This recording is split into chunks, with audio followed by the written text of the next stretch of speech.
जैन बेटा, तो ये हमारी ना सेकंड वीडियो है जिसमें हम इम्पॉर्टेंट एमसीक्यूज को डिस्कस करेंगे जो लास्ट ईयर्स में शायद काफ़ी बार रिपीटेड है। और मैंने आपको ये भी कहा था कि अगर आपके लिए जीके एक इशू है एनडीए और सीडीएस के एग्जाम्स में, तो अगर आप इन पीवाईक्यूज को कर लेते हैं तो होपफुली आपके लिए बहुत ज़्यादा हेल्पफुल रहने वाला है। ठीक है, मानो कि आपका मैथ्स बहुत अच्छा है तो आपको लगता है कि मेरा मैथ्स क्लियर हो सकता है, आपका इंग्लिश भी ठीक है और आपको लग रहा है कि इंग्लिश में भी मैं मतलब अच्छे मार्क्स सिक्योर कर लूंगा। साथ में फिर आपका आता है जनरल एप्टीट्यूड टेस्ट, अगर आपको उसमें लग रहा है कि मैं फिजिक्स और केमिस्ट्री के क्वेश्चंस कर लूंगा but GK is a problem, दोनों में, एक आपके एनडीए में भी और एक सीडीएस में भी।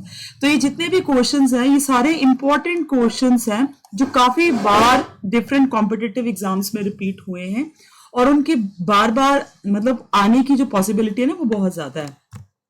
तो अगर आप ये सारे क्वेश्चंस को डेली, हम 20 या तो 30 क्वेश्चन जितने मुझे मिल पाते हैं डेली इंपॉर्टेंट क्वेश्चंस वो मैं आपके लिए लेके आती हूँ, अगर आप इनको करते हैं तो होपफुली जो है वो आपको एग्जाम क्लियर करना जीके का मुश्किल नहीं रहेगा। ठीक है, तो इसमें मेरे पास जो है वो क्वेश्चन आपके हिस्ट्री के भी होंगे जो मुझे मिलेंगे कि हाँ ये इंपॉर्टेंट है, या तो क्वेश्चन जो है वो जियोग्राफी के भी होंगे, और जियोग्राफी दोनों, इंडियन जियोग्राफी और साथ में वर्ल्ड जियोग्राफी। ठीक है, और उसके बाद में आपके सिविक्स मतलब जिसको आप पॉलिटी कहते हैं उसके भी क्वेश्चंस कवर होंगे। सारे ही क्वेश्चंस यहाँ पे कवर करेंगे बट क्वेश्चंस वही होंगे जिनके आने की पॉसिबिलिटी बहुत ज्यादा है और आपको एग्जाम में वो आ सकते हैं। ठीक है, तो क्वेश्चन नंबर 1 से हम शुरू करते हैं कि which of the following is और are Indus valley sites are in India. जितनी यहाँ पे साइट्स ही हैं उसमें से इंडिया में कितनी साइट्स लोकेटेड हैं। तो क्वेश्चन काफी बार रिपीट हुआ है, अब जरूरी नहीं है कि यही ऐसा सेम ही क्वेश्चन आपको आए।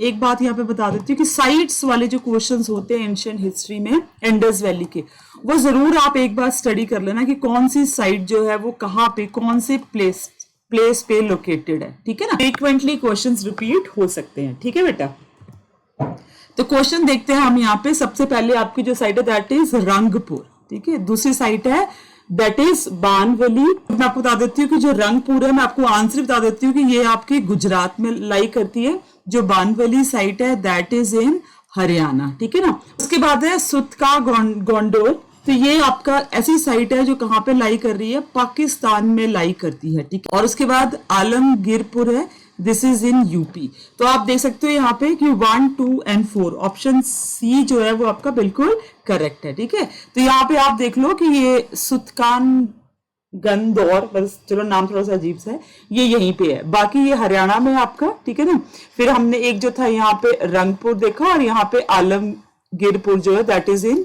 यूपी। ये सारी इंडिया में ही है, सिर्फ एक जो है वो आउट ऑफ इंडिया लोकेट करती है। ठीक है, उसके बाद नेक्स्ट क्वेश्चन भी आपका इंपॉर्टेंट है। यहाँ पे मैं आपको एक और बता देती हूँ कि कौन से एक मैप आपको चार्ट मिल जाएगा बड़े आराम से, अगर आप गूगल पे सर्च करेंगे ना, प्लेस और उसकी इंपॉर्टेंट इवेंट इंडस वैली की, बस इतना ही पढ़ना आपने, सारी इंडस वैली पढ़ने की जरूरत नहीं है।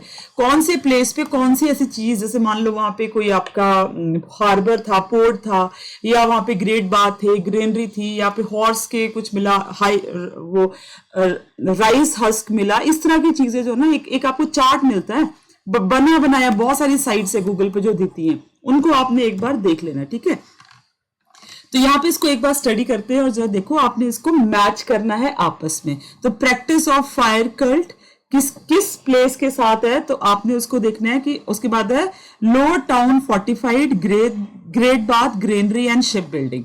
तो मैच करते सबसे पहले जो शिप बिल्डिंग है दैट इज इन लोथल। ठीक है ना, तो 1 का जो है वो क्या हो गया ई। अब देखो यहाँ पे यू सबको पता है सबसे इजी है तो सारा इन्होंने लगा के रखा हुआ। ठीक है, उसके बाद 5th देखते हैं दैट इज ग्रेनरी। तो ग्रेनरी में हमें जो मिलती है दैट इज इन हड़प्पा, तो डी का जो है वो क्या हो जाता है 4, सेम ही है। ग्रेट बाथ जो है that is also in Mohenjodaro, तो ये भी सेम ही है। ठीक है, उसके बाद सेकंड में आते हैं लोअर टाउन फोर्टिफाइड, तो वो आपका सुरकोटड़ा। ठीक है, तो दैट इज 5, तो यहाँ पे जो है आपका ये आ जाएगा जैसे बी।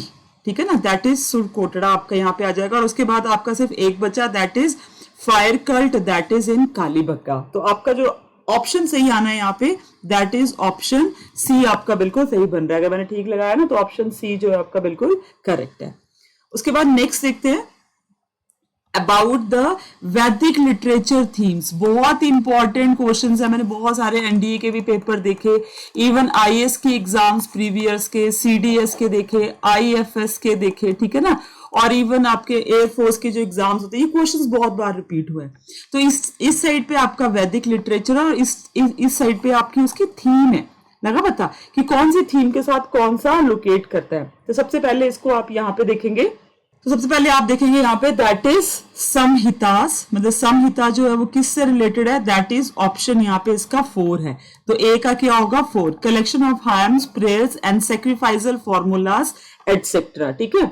उसके बाद नेक्स्ट देखते हैं आपका दैट इज ब्राह्मणास। तो ब्राह्मणास जो है that is explain the origin and the meaning of various hymns. तो इसका आपका 4 हो गया, इसका आपका क्या हो गया 3 हो गया, ठीक है। इसके बाद नेक्स्ट देखेंगे अर्ण्यकास। तो अर्ण्यकास जो है that is your, this one will be, C will be 2, a book of instruction to be given in the forest and writings meant for the wood dwelling hermits. मतलब जो जंगल में रहने वाले हर्मिट्स साधु संत है उनके लिए क्या करना है, ठीक है। उसके बाद बचता है आपका उपनिषदास। तो उपनिषदास जो है that is the secrets doctrines. मतलब ये जो आप बोल सकते हैं ना कि बहुत ऐसे गूढ़ रहस्य जो होते हैं तो उनको कहते हैं सीक्रेट डॉक्ट्राइन्स, एसोट्रिक डॉक्ट्राइन्स। एसोट्रिक डॉक्ट्राइन्स ये होती है जो गूढ़ रहस्य की बातें करते हैं, इन सब की जो बातें करते हैं। तो ये आपका जो राइट ऑप्शन जो ना वो अपने आप बी बन जाएगा। जैसे आप देख लो कि ए का 4 हमने लगाया, उसके बाद बी का 3, फिर सी का जो था 2 और डी का 1। तो राइट ऑप्शन आपका क्या बन गया यहाँ पे, ए बन गया, ठीक है, सॉरी बी बन गया। राइट ऑप्शन क्या बन गया, बी बन गया। उसके बाद नेक्स्ट देखो, the battle of 10 Kings was fought on the bank of. बहुत इंपॉर्टेंट क्वेश्चन है, अगर अपनी हिस्ट्री पढ़ी हो एंशिएंट हिस्ट्री तो इनके बारे में आप जरूर पढ़ोगे। दैट इज पुरुषनी, रावी नदी के किनारे जो है ये बैटल ऑफ 10 किंग्स लड़ी गई थी। उसके बाद है नीवी, परिधान एंड अधिवासास क्या थे। वैसे अगर आपको परिधान का मतलब पता है तो आप बाकी बड़े आराम से कर सकते हो, लेकिन ये different types of the garments of Aryans थे, ठीक है ना। क्या थे ये, different type of the garments जो वो डालते थे, उन गारमेंट्स के ये नाम थे। क्वेश्चन ये वाला भी आपका बहुत ज्यादा इंपॉर्टेंट है। नेक्स्ट क्वेश्चन भी फ्रीक्वेंटली रिपीटेड है बहुत सारे कॉम्पिटेटिव एग्जाम्स में, इवन जो स्टेट लेवल के पेपर होते हैं ना उनमें भी बहुत बार क्वेश्चन पूछा गया है कि Indus valley people new the use of कौन से मेटल का था। तो ऑप्शन आपका ए ही ठीक है कि gold, silver, copper, bronze but not iron. उनको आयरन के बारे में जानकारी नहीं थी, ठीक है ना। गोल्ड के बारे में, सिल्वर, कॉपर के बारे में, ब्रॉन्ज के बारे में, सबके बारे में उनको नॉलेज था। उसके बाद नेक्स्ट क्वेश्चन, 7th क्वेश्चन भी बहुत इंपॉर्टेंट है। The first discourse of Buddha at the deer park in Sarnath is called. पहला जो उपदेश दिया था बुद्धा ने सारनाथ में डियर पार्क में, उसको क्या बोलते हैं। राइट ऑप्शन इज डी, धर्म चक्र परिवर्तन, उसको कहते हैं धर्म चक्र परिवर्तन, ठीक है। उसके बाद आते हैं क्वेश्चन नंबर 8 पे। 8 में आपको क्या करना है, ये महाजनपदास थे और साथ में उनकी कैपिटल्स की, उनकी कौन सी कैपिटल्स थी। तो पहले कोसाला की कैपिटल अवंती, वत्स और लिच्छवी, इन सब की आपके कैपिटल्स को मैच करना है। तो यहीं पे मैं बता देती हूँ कि जो आपका राइट ऑप्शन है वो राइट ऑप्शन ए ही है, मतलब सारी की कैपिटल्स जो है वो एक्यूरेटली मैच्ड है। जैसे यहाँ पे कोसल की श्रावस्ती, ठीक है ना, कौशल की श्रावस्ती, अवंती की महेशमती, वत्स की कौशंबी और लिच्छवी की वैशाली। तो ये सारे के सारे आपके एक्यूरेट ही हैं, ठीक है। अब मतलब एक्यूरेट बोलने का मतलब है कि मैचिंग जो है वो बिल्कुल एक्यूरेट है, ऑप्शन ए आपका करेक्ट होगा। उसके बाद नेक्स्ट है Ashoka's inscription which gives the account of the Kalinga war and its effect. तो कौन सा वाला है, मतलब अगर आप कोई भी पेपर उठा के देख लेना बेटा सीडीएस का, एनडीए का, तो ये अशोका के पिलर्स को आपको क्वेश्चन मिलना ही मिलना है। तो यहाँ पे स्पेशली कलिंगा वॉर के साथ जो रिलेटेड है, तो राइट आंसर है इसका माइनर रॉक एडिक्ट 8। इसमें जो है वो अशोका की जो कन्क्वेस्ट थी और उसके बाद वो उसका जो कन्वर्जन हुआ, ठीक है ना, बुद्धिज्म में, उसके बारे में पूरी बात बता रखी है कि कैसे ही वाज, उसको जो भी मतलब हॉरर थे वॉर के, उससे कैसे हॉरिफाइड था। तो ये सब बातें जो थी वो ये आपके जो रॉक एडिक्ट 8 है उसमें बता रखा है। बहुत इंपॉर्टेंट क्वेश्चन है। लास्ट क्वेश्चन देखते हैं हिस्ट्री का, जो मुझे इंपॉर्टेंट मिला आपके प्रीवियस ईयर क्वेश्चन में से। कि जो संगम लिटरेचर जो फ्लरिश हुआ, संगम ईरा के बारे में आपने सुना होगा, साउथ चोला के टाइम में जो था, तो Sangam literature flourish at the different places, उनमें से कौन से डिफरेंट, मतलब संगम लिटरेचर कौन से डिफरेंट प्लेसेस पे लिखा गया था? पहली संगम मीटिंग जो थी वो मदुरई में हुई थी, दूसरी संगम मीटिंग जो थी वो सेकेंड भी कपाटपुरम में हुई थी, और थर्ड संगम मीटिंग भी मदुरई में ही हुई थी। ठीक है, तो इसका जो ऑप्शन ए है दैट इज करेक्ट। अब आ जाते हैं हम डिफरेंट क्वेश्चंस पे, that is of world geography, और ये बहुत इंपॉर्टेंट क्वेश्चंस हैं। साथ में मैं उधर ईयर मेंशन करना भूल गई थी, पर वर्ल्ड ज्योग्राफी के क्वेश्चंस में मैंने आपको ईयर मेंशन कर रखा है। ये एनडी सेकंड पेपर 2019 में आया था। अब देखो क्वेश्चन कैसा है कि normal lapse rate of the temperature of the earth atmosphere drops at 0 degree Celsius at, कौन सी लेयर पे करता है? इसमें ऑप्शन दे रखे हैं, आपने यहाँ ऑप्शन देखने हैं, upper part of the ionosphere, upper boundary of the troposphere, lower part of the mesosphere, upper boundary of the stratosphere. तो इसका जो राइट आंसर है that is upper boundary of the troposphere. ठीक है ना, इसको हम कहते हैं नॉर्मल लैप्स रेट। वैसे नॉर्मल लैप्स रेट जो है वो 1 केजी कर दिया मैंने, 1 किलोमीटर में जो है वो 6.5 डिग्री सेल्सियस कम होती है। ठीक है ना, तो 1 किलोमीटर में कितना होता है वो 6.5 डिग्री सेल्सियस नीचे जाता है टेम्परेचर, जब हम 1 किलोमीटर में 1000 मीटर जो है वो एटमॉस्फेयर में ट्रेवल कर लेते हैं अपर साइड में। ठीक है, तो यहाँ पे जब आप पहुंचते हैं upper part of the upper boundary of the troposphere, तो यहाँ पे जाके 0 डिग्री टेम्परेचर रीच कर जाता है। समझ में आ गया? नेक्स्ट क्वेश्चन देखो, ये 2018 और दोनों क्वेश्चन सेम ही रिलेटेड है। अगर आप देखोगे ना ये वाला क्वेश्चन और ये वाला क्वेश्चन तो सेम ही है, मतलब सेम ही क्वेश्चन हर साल रिपीट होते हैं। ऐसा नहीं कि कोई नई क्वेश्चन बना के लाते हैं, आपको जीके में कहां से बना के ले आएंगे नए question.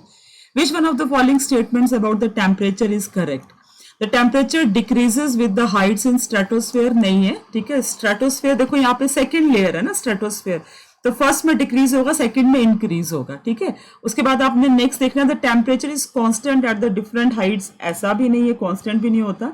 The temperature increases with the height in troposphere at the average rate of 6.5 degree Celsius पर किलोमीटर, तो इंक्रीज तो नहीं होता, अभी हमने डिस्कस किया डिक्रीज होता है 6.5 डिग्री सेल्सियस। वैसे यहाँ पे 6.4 दे रखा है क्योंकि ये तो एनडीए का पेपर मैंने ऐसा उठाया, अगर ये भी आपको 6 के बजाय 4 भी लिखा होगा तब भी this is the correct answer. ठीक है, तो ये आप जनरलाइज कर सकते हो कि ये करेक्ट आंसर है। नेक्स्ट यहाँ पे देखना, ओके पिक्चर तो यही रहेगी मेरे से, पर चलो देख लो, क्वेश्चन बहुत इंपॉर्टेंट है कि ozone layer 90% of the ozone layer कहाँ लोकेटेड है? ये सीडीएस में 2017 में क्वेश्चन आया था, और अभी आप यहाँ पिक्चर देख के आंसर दे ही सकते हो बड़े आराम से कि दैट इज इन स्ट्रेटोस्फेयर। कहाँ पे लोकेटेड है? स्ट्रेटोस्फेयर में लोकेटेड है। ठीक है, क्वेश्चन नंबर 14 देखो, ये आपके 2020 में आया था यूपीएससी प्री में। क्वेश्चन देखना है आपको कि jet streams occur in the northern hemisphere only some cyclones develop an eye, the temperature inside the eye of a cyclone is nearly 10 degree Celsius lesser than of the surroundings, which of the following statement is correct? ठीक है, तो इसमें से कौन सी statement जो है correct है? इसमें सिर्फ ओनली स्टेटमेंट सेकंड, मतलब सॉरी 3 कर दिया मैंने, सेकंड स्टेटमेंट करेक्ट होगी, जिसमें सी ऑप्शन का जो है वो टोटली करेक्ट होगा। सिर्फ स्टेटमेंट 2 जो है मतलब वो ही करेक्ट है, तो स्टेटमेंट 2 सी में दिया ना, तो यही करेक्ट है। जेट स्ट्रीम्स नॉर्दर्न नहीं, ये बोथ हेमिस्फेयर्स में ही अकर होती है, तो ये तो गलत हो गया। Only some cyclones develop an eye, ये बिल्कुल सही है, जो साइक्लोन्स मैच्योर होते हैं उन्हीं के अंदर आई डेवलप होती है। और अगला है कि the temperature inside the cyclone is 10 degree Celsius lesser then, तो ऐसा नहीं है, इनसाइड जो है दैट इज वार्मर। और ये कौन से साइक्लोन्स में होता है? ट्रॉपिकल साइक्लोन्स में। कौन से साइक्लोन्स में? ट्रॉपिकल साइक्लोन्स में। ठीक है ना, तो ये चीज को आपने याद रखना है, तो इसका सिर्फ 2 ही जो है वो करेक्ट है। नेक्स्ट क्वेश्चन देखेंगे, दैट इज अबाउट डोलड्रम्स। क्वेश्चन है कि डोलड्रम्स आर, ये आपके 2019 में क्वेश्चन आया था, equatorial calm and light winds, roaring 40s and variable both in position and event। तो आपको बताना है कि इसमें से कौन सी स्टेटमेंट जो है वो करेक्ट है। वैसे मैं आपको बता देती हूँ कि ये डोलड्रम्स जो है इक्वेटोरियल काम्स है, बिल्कुल सही। इक्वेटर, मैं यहाँ पे पिक्चर से आपको शो कर देती हूँ। यहाँ पे अगर आप देखो तो ये इक्वेटर के पास में ये डोलड्रम्स होते हैं, बिल्कुल काम होता है यहाँ पे। ठीक है ना, तो ये बिल्कुल सही है। काम एंड लाइट विंड्स, ये भी बिल्कुल करेक्ट है, ठीक है ना। उसके बाद रोरिंग फोर्टीज, तो रोरिंग फोर्टीज जो है वो गलत है, क्योंकि ये स्ट्रॉन्ग वेस्टर्ली विंड्स हैं जो सर्दर्न, मतलब क्या है ये, स्ट्रॉन्ग, लिख देती हूं मैं यहाँ पे, वेस्टर्ली विंड्स, वेस्टर्ली विंड्स जो हमें कहां देखने को मिलती हैं, जो हमें देखने को मिलती हैं सदर्न हेमिस्फेयर में। कहां मिलती हैं, सदर्न हेमिस्फेयर में, between 40 degree to 50 degree latitudes के बीच में, लगा पता। And variable both in position and extent, वो बिल्कुल सही है, क्योंकि डोल्ड्रम्स को हम ITCZ इंटरट्रॉपिकल कन्वर्जन जोन के नाम से भी जानते हैं, और ये टेम्परेचर के साथ साथ में, मतलब हाई टेम्परेचर जहां पे होगा वहां पे मूव करती रहती है। तो ये एक, मतलब ऐसा नहीं है कि एक जगह पे बिल्कुल स्टेबल जैसी है। तो आपका राइट ऑप्शन क्या हो जाएगा यहाँ पे, ए जो है आपका राइट ऑप्शन हो जाएगा, ठीक है। 15th क्वेश्चन देखो, ये एंड सॉरी 16th क्वेश्चन देखो, हाँ 16th क्वेश्चन देखना, ये आपके 2020 में आया था। Which one of the following countries are known as the country of winds, बहुत इजी आंसर है इसका, डेनमार्क, क्योंकि हवाएं बहुत तेज चलती हैं यहाँ पे, बिल्कुल नॉर्थ पोल के पास ही है ये, तो that is why it is known as a country of winds. Next question देखो आप, 2020 में आया था ये एनडीए में, which one of the following is a cold winds. अब इसमें जितने भी विंड्स है ना वो सारी वार्म है एक्सेप्ट मिस्ट्रल को। मिस्ट्रल जो विंड्स हैं ये आपकी कोल्ड ड्राई विंड्स हैं। कैसी विंड्स हैं, कोल्ड ड्राई विंड्स, और ये चलती कहां पे है, सदर्न फ्रांस में। कहां चलती है, सदर्न फ्रांस में चलती हैं, ठीक है ना। जो सेंटा एना है ये भी आपकी ड्राई विंड्स है, वार्म एंड ड्राई विंड्स है, यूएसए के वहां पे चलती है। उसके बाद जो चिनूक है ये भी वार्म एंड ड्राई विंड्स है, जो रॉकी माउंटेन्स, ठीक है, कहां पे, रॉकी माउंटेन्स के पास में जो है वो यहाँ पे चलती है। और उसके बाद लू तो आपको पता ही है, लू इज ये आपकी वार्म एंड ड्राई विंड्स जो नॉर्थ इंडिया में चलती हैं, ठीक है ना, समझ में आ गया। तो राइट ऑप्शन जो है यहाँ पे आपका लगेगा मिस्ट्रल, ये याद रखना है आपने। नेक्स्ट क्वेश्चन देखो कि which one of the following is applicable to the collision coalescence process of precipitation, मतलब यहाँ पे इस प्रोसेस में होता क्या है, जो स्मॉल वाटर ड्रॉपलेट्स होते हैं ना, वाटर ड्रॉपलेट्स, ठीक है ना, ड्रॉपलेट्स, वो छोटे छोटे आपस में मिलके लार्ज वाटर ड्रॉपलेट्स बनाते हैं, ठीक है ना। और क्या होता है, और ये एक ऐसा फिनोमिना है, ये कह सकते हो कि जहां पे टेम्परेचर जो है वो किसके बियॉन्ड नहीं एक्सटेंड होता है, बियॉन्ड द फ्रीजिंग पॉइंट नहीं होता है, ठीक है ना। मतलब ये रेनफॉल के लिए, प्रेसिपिटेशन के लिए ये बहुत जरूरी है। अगर ये टेम्परेचर इतना, मतलब 0 डिग्री सेल्सियस से ज्यादा चला गया तो फ्रीजिंग पॉइंट, तो फिर वहां पे बर्फ बन जाएगी, ओले बन जाएंगे, इस तरह से हो जाएगा। तो ये फिनोमिना जो है प्रेसिपिटेशन के साथ में, तो राइट ऑप्शन आपको पता ही लग गया कि clouds which do not extend beyond the freezing level, option A जो है इसमें बिल्कुल करेक्ट। अगला क्वेश्चन देखो, why dew drops not formed on cloudy nights. अब ड्यू ड्रॉप्स बनने के लिए इंपॉर्टेंट कंडीशंस कैसी हैं, सबसे पहले हमें क्या चाहिए होता है, क्लियर स्काई चाहिए होता है, ठीक है ना। दूसरा क्या है, काम विंड्स, वैसे मेरी हैंडराइटिंग इतनी गंदी नहीं है, काम एयर, लेकिन जब इस पे लिखते हैं ना स्मार्ट बोर्ड पे तो पता नहीं हाथ ही मेरा स्लिप कर जाता है, ठीक है ना। High relative humidity, high relative मतलब ह्यूमिडिटी चाहिए होती है, ठीक है ना। और साथ में क्या चाहिए होता है, कोल्ड एंड लॉन्ग नाइट्स, ठीक है ना। तो जब क्लाउडी होंगे तो ऑब्वियस है कि आप समझ सकते हो कि क्या प्रॉब्लम होगी। तो cloud reflects back the earth's radiation, जिसकी वजह से ये सारी कंडीशन जो है ना वो फुलफिल नहीं हो पाती हैं, इसीलिए जो है वो क्लाउडी नाइट्स में ड्यू ड्रॉप्स नहीं बनते हैं, ठीक है। अब नेक्स्ट क्वेश्चन देखो, question number 20, which one of the following places do not fall on the leeward slope. Leeward slope क्या होती है, जैसे मैं आपको एग्जांपल दे देती हूँ, यहाँ पे हमारा वेस्टर्न घाट है, ठीक है ना, तो यहाँ से हवाएं आ रही हैं, तो जो हवाओं के सामने है ना उनको हम क्या बोलेंगे, विंडवर्ड साइड, क्या बोलेंगे, विंडवर्ड साइड। और जो बैक साइड में उसको क्या बोलेंगे, लीवर्ड। तो इसमें से कौन सा प्लेस है जो लीवर्ड में नहीं पड़ता है, दैट इज मैंगलोर। मैंगलोर जो है ना वो मॉनसून हवाओं के लीवर्ड साइड में नहीं पड़ता, विंडवर्ड साइड में पड़ता है, लगा पता। Whereas Pune and Bangalore both ही लीवर्ड साइड में पड़ता है, और जो ले है वो लीवर्ड साइड में पड़ता है किसके, वो लीवर्ड साइड में पड़ता है हिमालयास के, ठीक है ना। तो ये आपका इसमें करेक्ट ऑप्शन हो गया मैंगलोर। तो आज ही इंपॉर्टेंट 20 क्वेश्चन किए हमने, 10 किए हमने इंडियन उसके हिस्ट्री के, और 10 हमने किए वर्ल्ड ज्योग्राफी की, और ये सारे वो क्वेश्चन हैं जो प्रीवियस ईयर आए हुए हैं। इतने क्वेश्चन भी आप प्रिपेयर कर लो ना, आई स्वेयर आपका एग्जाम क्लियर नहीं हो। जीके में अगर आपके out of 50 without doing negative, आपने नेगेटिव नहीं करना है, तो 50 क्वेश्चंस में से आप बड़े आराम से 30 क्वेश्चंस क्लियर कर सकते हो अगर आप ये मेरी पूरी सीरीज को देखोगे और इन सारे क्वेश्चंस को करने का ट्राई करोगे। 20 क्वेश्चंस तो मैंने इसलिए छोड़ दिए क्योंकि वो कुछ क्वेश्चंस आपके करंट अफेयर्स के होते हैं, कुछ रैंडम क्वेश्चंस होते हैं, कुछ इकोनॉमिक्स के, बाई चांस ना कर पाओ तो 30 तो आप बड़े आराम से कर लोगे, ठीक है। तो कल मिलते हैं अगले 20 और 30 क्वेश्चन। आई डोंट नो कितने मुझे मिल पाएंगे, कितने मैं टाइप कर पाऊंगी, लेकिन आपके लिए मैं जरूर लेके आऊंगी। तब तक जय हिंद, जय भारत, पढ़ते रहो और लाइफ में आगे बढ़ते रहो।